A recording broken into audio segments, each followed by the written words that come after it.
So this is the second episode of the Metahumans Comics live stream show here on YouTube.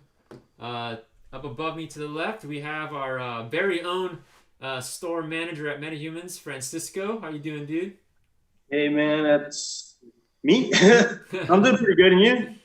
Good, man. Good. It was raining earlier outside, sprinkling, but I was in Palm Springs earlier today, and I just got down. So thankfully, I'm back safe because that drive from over there is really boring, and the rain doesn't help. Oh yeah. And it's kind of sketch. So I'm just glad to be back already. It's good to know you're. Yeah, and then we have our first ever returning co-host here, Josh. So Nosh_1, thanks for joining, dude. Just happy to be here. Thanks for having me again. I'm enjoying the gloomy weather out here. Awesome. So we have some really cool topics here today. We also got live chat. Live chat should be live now too. So anyone who tunes in, if you do tune in on time to see this live, go ahead and let us know your thoughts. Ask some questions. Maybe we can involve you here with all the topics we got going. First topic of the day though is kind of in you know the way that things are going in the world right now. It's BLIZZCON.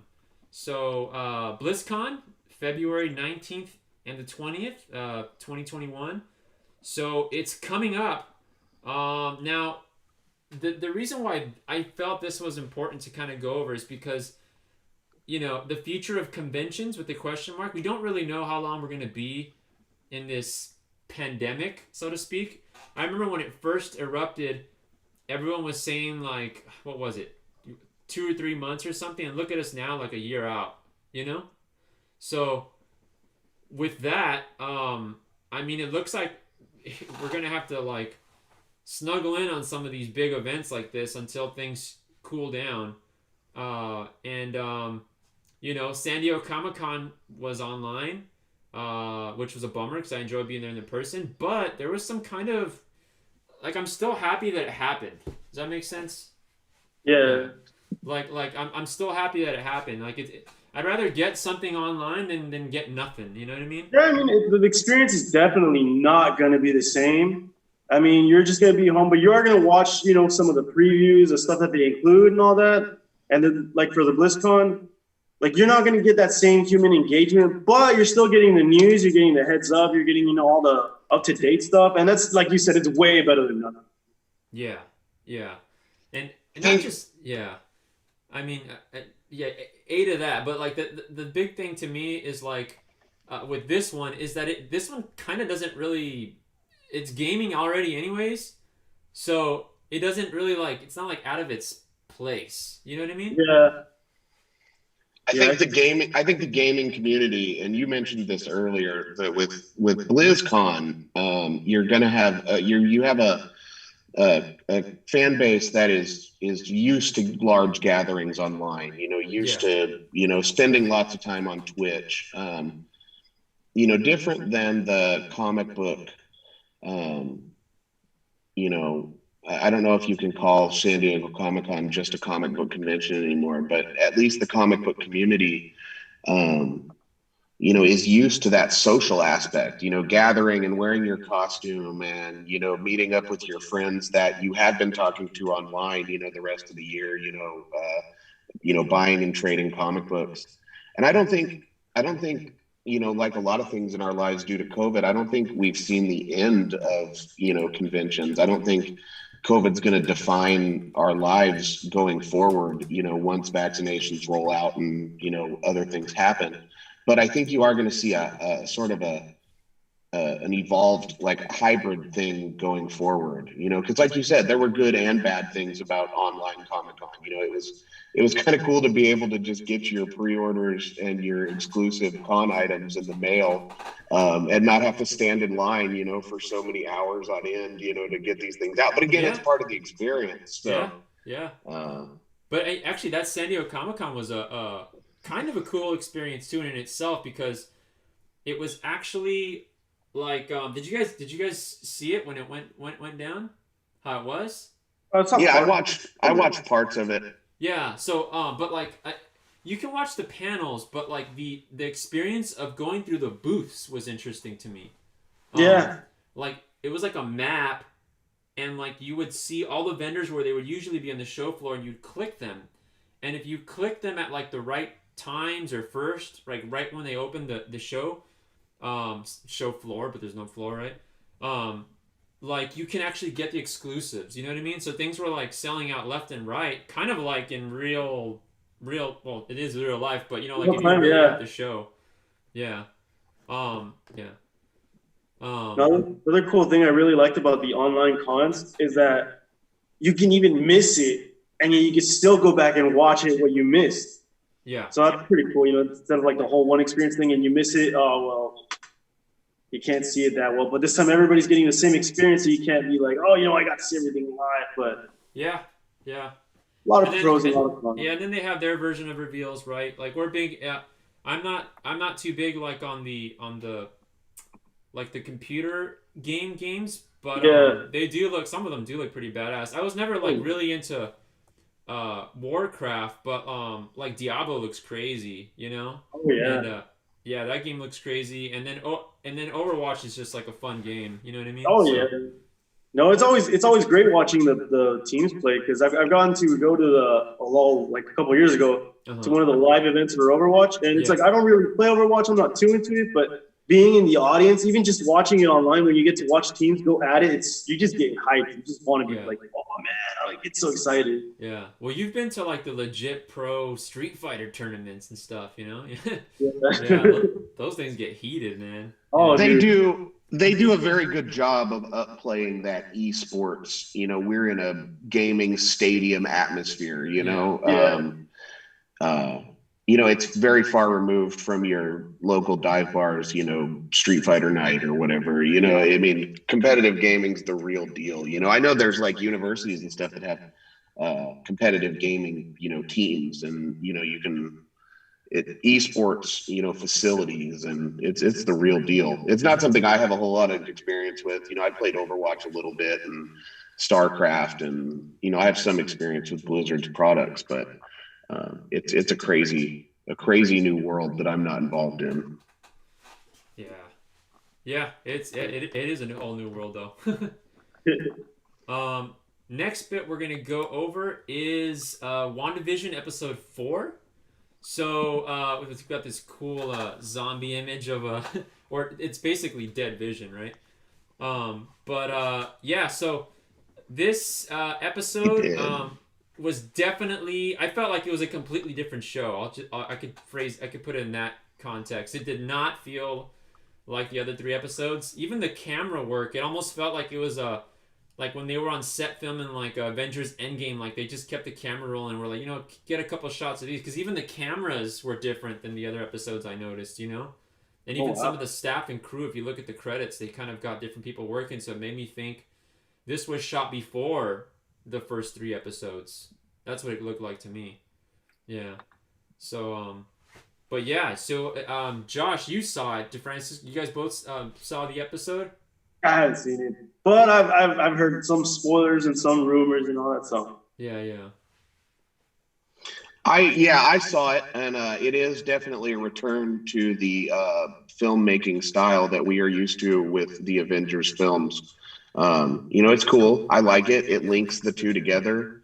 You know, I especially like the beginning, where you get to see the effects of I guess the second snap is what you would call it. You know, the people we get to see people, you know, manifest, and you know, their confusion about being gone from Thanos snapping half the universe away. That was a standout part. And I also, you know, it's a big revelation, you know, because we were very confused at the beginning, you know, who's responsible for this. And it seems, you know, from this episode, you know, Wanda is mostly responsible for what's going on. You know, you got to see her manifest her powers, and yeah, she's just trying to keep him alive.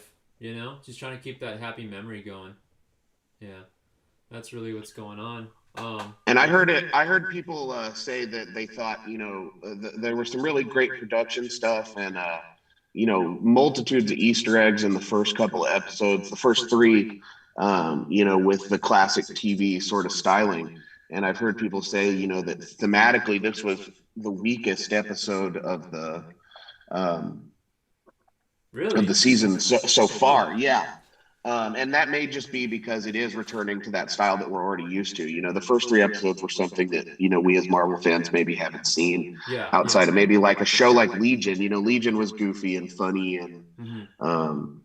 but it's kind I heard the analogy that this episode was the vegetables, that you have to the first few episodes were, the steak on your plate, and then now we got to eat our veggies before we can get to the big reveal and the dessert at the end, Yeah. So I think that's what it was, but I don't think it was bad at all. Maybe not quite as entertaining as the first three episodes, but it definitely tied it together with the larger cinematic universe, which is something I haven't seen out of a TV show. You've got the Arrowverse and stuff, which is immensely successful, but it doesn't tie into their cinematic universe. And I've never seen anything on television, a television directly tie into the themes of the films that way, and that was really cool. Yeah, it was. Yeah, I mean, this episode I felt like it was something completely different. It was great. I enjoyed it, and I'm looking forward to number 5. I mean, this is like I feel like there's gonna be a pattern here. When WandaVision, I feel like they're almost gonna. I mean, no one's gonna complain, but it feels like they're gonna disrupt the pattern if they stray from that one show, that hit show coming out on Friday. Like, it was Mandalorian before, now it's like WandaVision, and then next there'll be another show. But they have so many things down the line that once they start hitting you with like doubles, it's going to be interesting, I'm curious too why they released this before they produced the Falcon and the Winter Soldier first. Yeah. So it's all done waiting somewhere, and then they've released this first, and I'm not sure I understand why that happened, but that show looks well shot too. There's some effects in that show that look like they're for the big screen, And it may be continuity thing. It may be just that, that, like I said, this episode looked a lot like the films we've already seen. Yeah. The the Falcon and the Winter Soldier may look too much like a Captain America movie, and they just didn't want to feed us more of the same stuff right away. I don't know. Yeah. Didn't they mention something about adding this to the timeline, but being before? I think it was the Endgame movie or something. No, or something like that. I'm not sure. Yeah. So they tied this in with Endgame. It's supposed to be like, it's not really spoiling because it's right in the beginning, but it's supposed to be like, I'll say this because it's not really spoiling because it's right in the beginning, but when everyone started disappearing in this episode, they start reappearing. Oh, okay. And so, like, for instance, like it's that opening scene. Oh, that's why I don't feel like it's spoiling it because it's the opening scene. It's not really a big deal, but everyone starts reappearing, and like the hospital can't handle it because they have their current patients, and then now they got all these random people appearing again, so they've got like more on their hands, Yeah. Mm-hmm. So yeah, it's like the world's aftermath, like what happened. Yeah. All right. So next in, I want to showcase this. So this is our new Metahumans Comics Marvel exclusive by David Nakayama. Awesome dude. We're really honored to have him do this. This is actually like perfect for February, Valentine's Day month. It's basically a love triangle cover, So shout out to David for doing this variant for us. It's going to be for Nonstop Spider-Man #1. And it's going to be limited to 2,000 copies. It features Mary Jane, Peter Parker, and Black Cat. And it's a homage to that classic Archie milkshake cover. Yeah. So, yeah. So good. Yeah, so I'll show you that in a little bit right now. So there's a little more zoomed in shot of it. Beautiful, though. He did great. I'm not sure. Let's see. So last I went over it. So this cover is a homage to an Archie, Life of Archie #2, which came out in the late 1950s. And I just love it because there's a lot of hidden messages in here with his spider sense tingling and Black Cat holding the straw. There's a lot of adult notions in here, so it's pretty funny. Love this cover. Love the colors. Get an idea of what it's looking like there, you know? Yeah. But yeah, that's the homage right there. So, I guess it kind of the reverse roles. Betty and Veronica there, Mary Jane and Black Cat. So, but yeah, super cool. This is available now. It's on www.metahumanscomics.com. And yeah, it'll ship first week of March. So in store we should have it like March 3rd, but if you order online you'll probably get it like March, the following Monday, March 6th, 7th, 8th, those days, But yeah, that is our newest exclusive, so I'll put a link for that below. Yeah, let's see if we can get David on one of these shows, and we'll go over. Well, it'll be fun to talk about this actually, the process. Oh yeah. Yeah. For sure, it's a beautiful book. Yeah, very, very, very beautiful cover. And then final topic for the day, which is the surprise news. Actually, this is the so Radiant Black #1 from Kyle Higgins, Image Comics. This book broke some records. It had a 70,000 sell of a print. That's just for stores. That's not even like general public, like ordering like mass copies or individually. Like, because what happens is like the stores put an initial order in, and then if people want to like order it after, if there's anything left, people can continue order. So then people can be like, well, give me 2 more or 3 more. If like, let's say a store only ordered 2 or something, So for it to have like an initial order of 70,000 is like crazy, For a I really, really love the cover on it so much, dude. Yeah. So to be honest, I'm not really 100% sure what the book is completely about, but it says that this is what's going to spin off the Image hero universe, right? Which I find really interesting because I really haven't heard those kinds of terms since like Invincible. You know what I mean? But yeah. I think when they say like the Image hero universe, they're meaning that like they're going to try to, and this is what it sounds like, make like their own Marvel or DC kind of thing. You know what I mean? Kind of like Time Holland. Yeah, like a bunch of characters in a bunch of different comics, That's what it sounds like. That's what it sounds like. Like a crossover. Yeah, and this is supposed to be the first one. Wasn't that kind of how like Top Cow happened at Image? Like, didn't Top Cow was like started as part of Image and then broke off? Yeah. So yeah, Top Cow was Mark Silvestri. That was his portion of Image. And they did their own publishing, but I'm not sure 100% what the deal is, because you'll still see an Image logo sometimes, because they're sometimes their logo's like a hybrid, Yeah, it used to be like the cow print on top of the eye, and yeah, yeah, that's what I'm thinking. Yeah. So, but I'm excited for this book. I can see ordering a bunch of it just because of the artwork. I mean, the covers are amazing. Yeah. And it doesn't look like a lot of stuff that I've seen. So Cosmic Beings and excellent artwork. I mean, I'm into it. And I think it's kind of got like a heavy Power Rangers sort of vibe to it. It too. does, yeah. And Power Rangers has been really, really, really good as of late. And Boom's having excellent luck with that book. So yeah, the other reason I put this on here on the list to discuss is because even as like a speculator or investment wise, for anyone listening, I think this is a good book to pick up. And I just say that based on things that I'm hearing behind the scenes and what I read in the descriptions, you know what I mean? And not just that, but the person behind it is very talented. And, I was really honored to have him come to Imperial Valley Comic-Con, Kyle Higgins, So a lot of that Power Rangers field comes from, he was the Power Rangers writer, Yeah. Lord Dracon exists because of Kyle Higgins, So for him to get a chance to, because you gotta remember, Power Rangers isn't his. He got a chance to write it. Now this thing is his. You know what I mean? So he's gonna go all out. You know what I mean? Freedom, yeah. And I mean, so many successful characters is so cool to watch.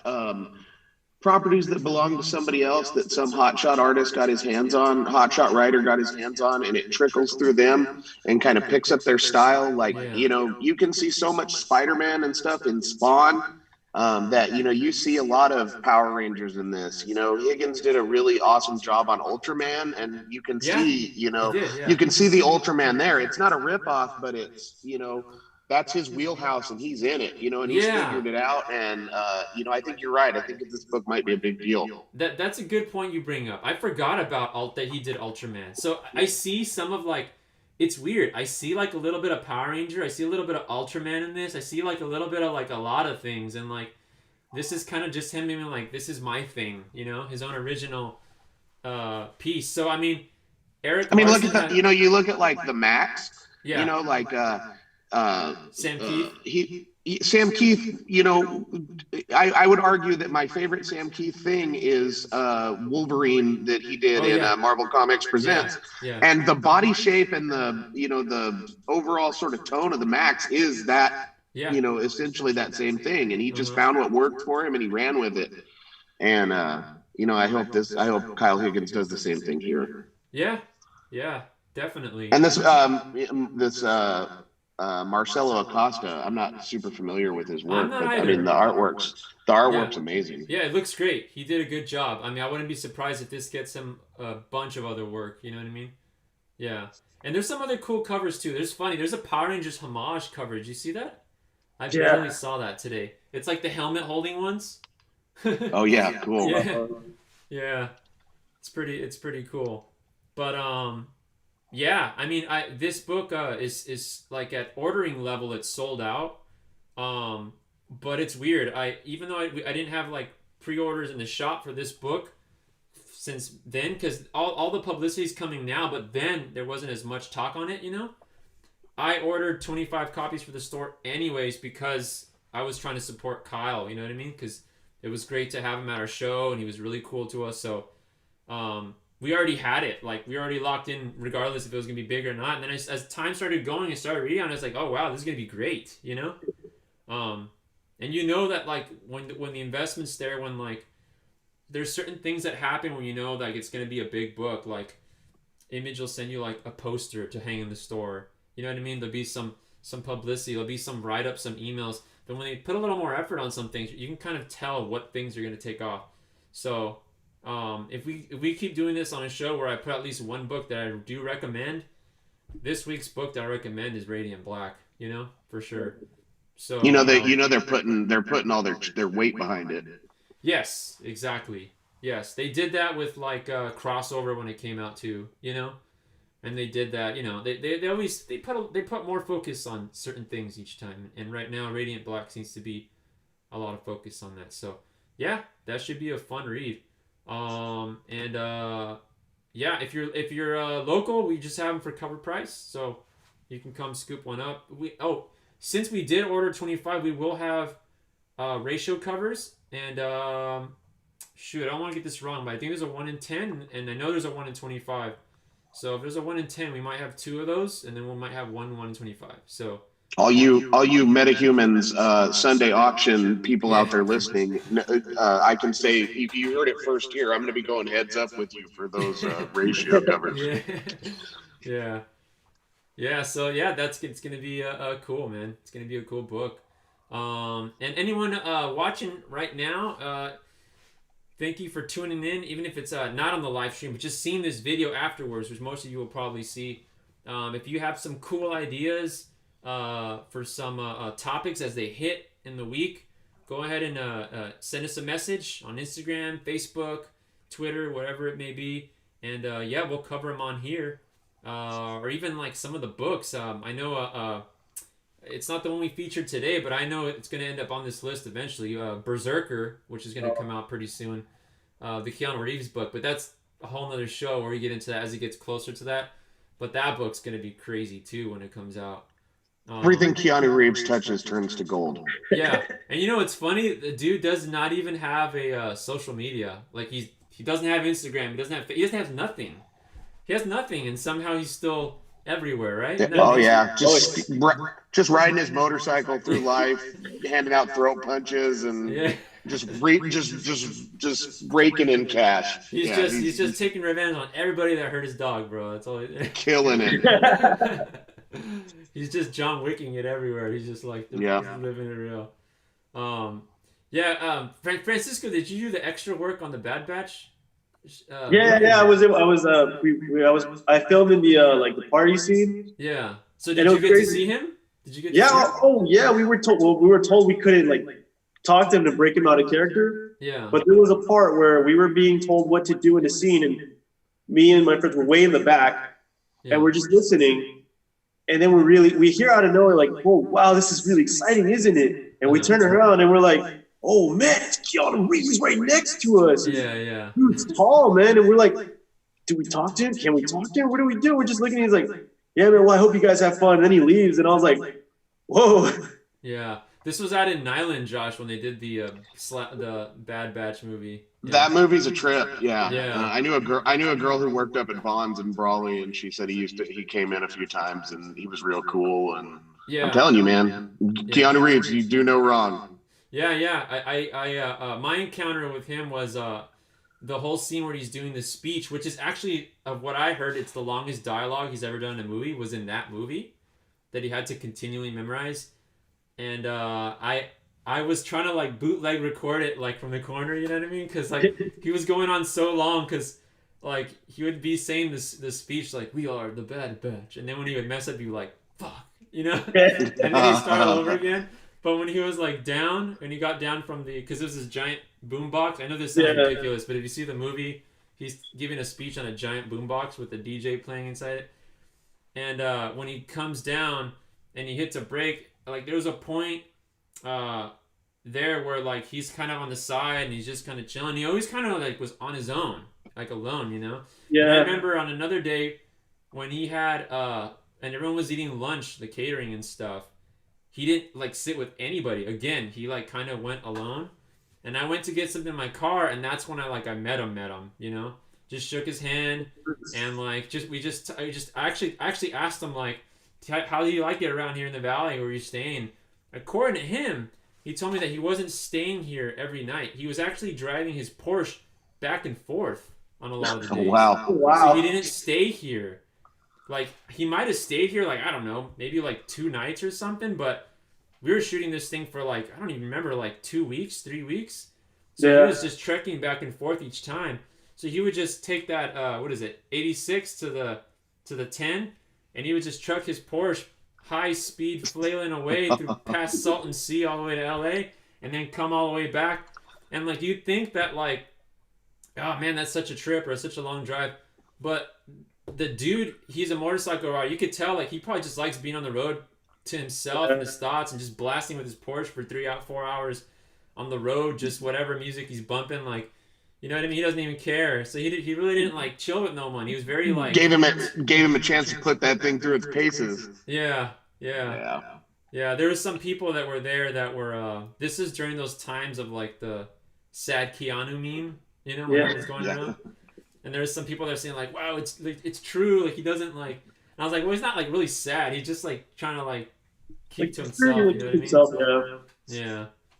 I'm glad I was able to make him laugh though. That was like, because there was a part where like they were thanking us for like being there and like dancing, and it was so quiet, and I guess they were expecting us to clap. Yeah.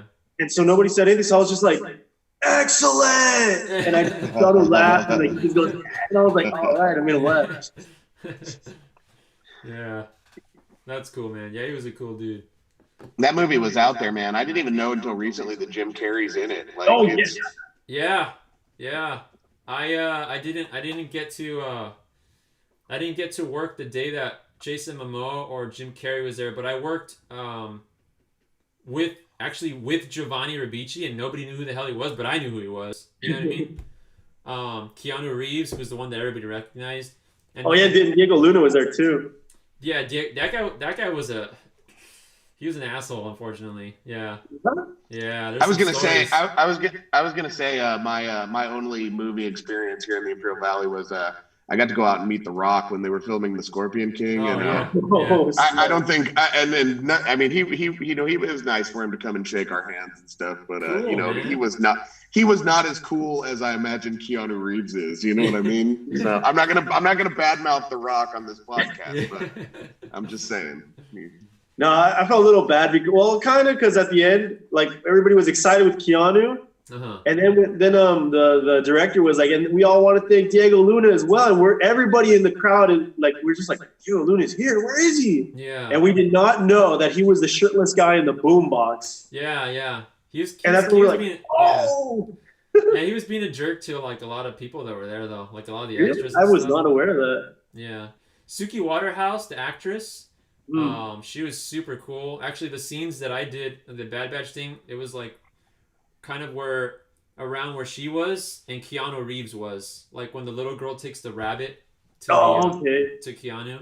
Yeah, that was like the scene that like I was working on the longest, I guess. And then the person that I actually spent the most time with though is weird. He wasn't even in the movie, and a lot of people didn't even know he was there. It was Elijah Wood.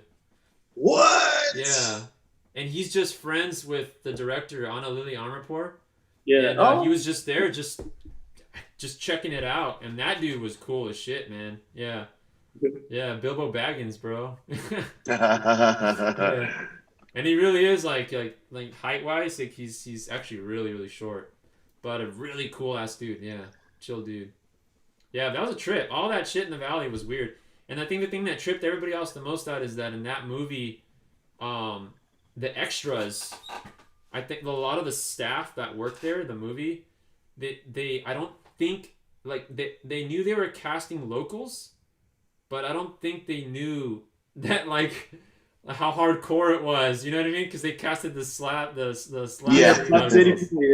Yeah. So it was gnarly, dude. Like no, it got to the point where we were waiting, and like one of them just wanted to start like I guess smoking, you know, like yeah. And then they're like, no, they're not supposed to do any of that. And it's like, we're supposed to play these parts, so how are we gonna do it? Yeah. Like they were cool. They were cool with us, but I think some of them gave the staff a hard time because they didn't know. Like at one point, I had to tell like one of the camera, the people that call you back around. I was like, dude, they're not actors. Like they're because there was a lady. Yeah. And I don't know what she was on, bro, but like. Even when the music cut, she'd never stop dancing, bro. Like, I think I know what you're talking about. She was on some shit. Yeah. You know that lady, the robot lady? Like, yeah. She was on some shit, bro. Like, she did not stop dancing. And, like, dude, I'm not kidding, man. It was, like, till, like, 4 a.m. She never stopped dancing. They yelled, cut. We got breaks. We got food. She kept dancing, bro. She was, like, in some, like, shroom world or something, you know? Like, yeah, it was so crazy. It was like, wow. Hey, man. that came across though. It came across, man. Yeah. That movie definitely. I've seen a lot of just like not homemade, but like low budget films about the slabs and the Salton Sea. And this one, the weird feeling you get when you're out there really comes through in that movie. You know that it's weird. Yeah, yeah. It was fun though. It was fun. Yeah. It was more. I mean, the people that live there, they were cool. It was just funny watching the people who are not from here, who don't know, you know what I mean, experience. Yeah. That's what was funny to me, because it's like, oh, they have no idea, you know, like, yeah. Yeah. But yeah, so, yeah, I mean, that's going to do it for our show today. We have a lot of cool topics next week. This is a weekly thing, so everyone who tuned in, thanks for joining us. And catch us on Sundays for the Metahumans Comics Live claim auction sale from 4 to, I'm going to say our store hours. I'll say that in a bit. 5 o'clock on Sundays, Pacific Standard Time. And if you're local, come check out our shop Tuesdays and Thursdays, 4 to 8 p.m. And if you're not local, check out our web store, www.metahumanscomics.com, and you can get that really cool non-stop Spider-Man variant from David Nakayama and Marvel Comics that we have. Yeah, that is awesome. So, and also if on that book, you'll notice if you get more than one, you'll actually get it cheaper. You can save if you want numerous copies. I thought it'd be cool to do that for the first time with one of our variants. kind of a thank you for anyone that does want multiple copies. So you can see that on our site. Pick up your flippers.